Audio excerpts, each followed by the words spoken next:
Joining me now is our regular international security expert, former National Security Advisor at the Embassy in Washington, now with Bondi Partners, Mark Watson. Thank you, as always. What is the main gain in AUKUS, as far as you see it?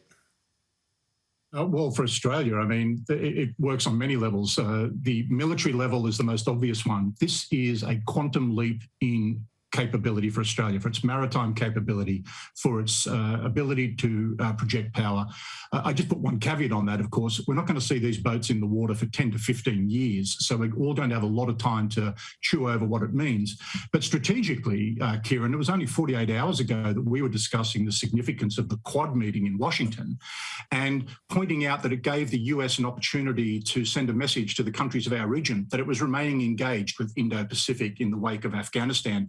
Well, boy, this is really ramping that up to a whole new level. It's sending a huge message to China, obviously, but also to other countries in our region that there's another player here.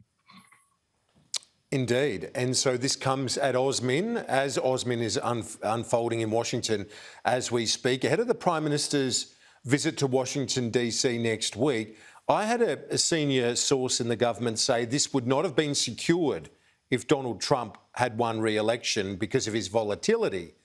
And indeed, it wouldn't have happened if Brexit wasn't achieved in the United Kingdom, if the UK was still in the EU. What do you make of that assessment?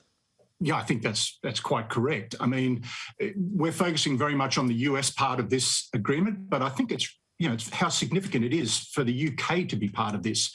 It makes you look backwards now to the Prime Minister's visit to the G7, that trilateral meeting he had with the President and the Prime Minister Johnson. Then there was a trip to London and then to Paris to see President Macron. I think we have to assume that this was all connected.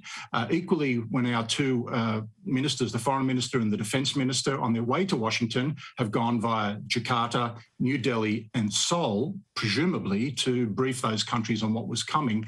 So this has been quite a diplomatic coup, I would say, for the Australian government. They really have stitched together a remarkable agreement here.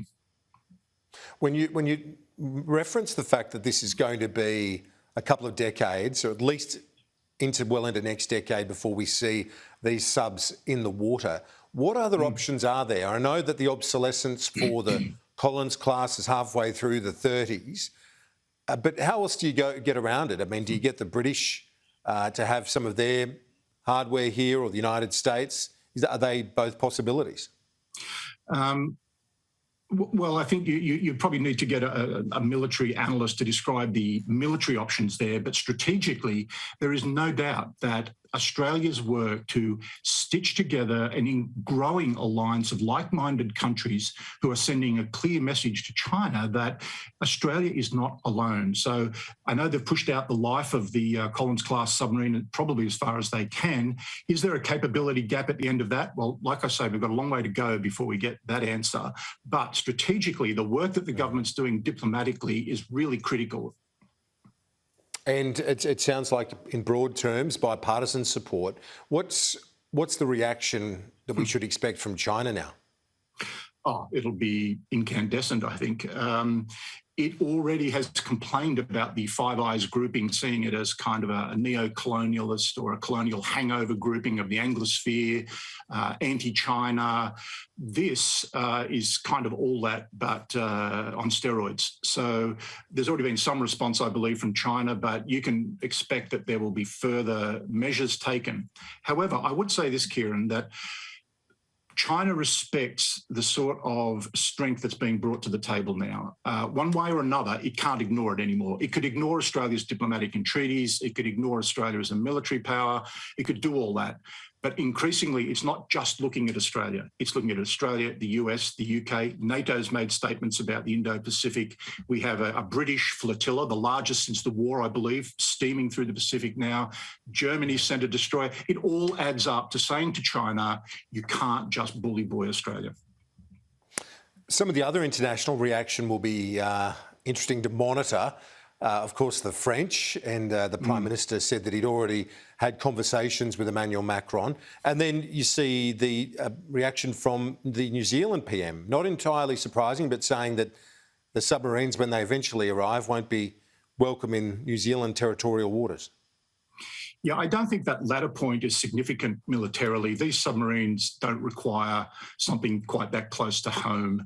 I think, the whole point of these submarines is they can steam further for longer, stay on patrol for longer as a result, a long way from Australia's shores. And of course, we're talking about our sea lanes to our north and further north of that. So I think the New Zealand position would have always been anticipated.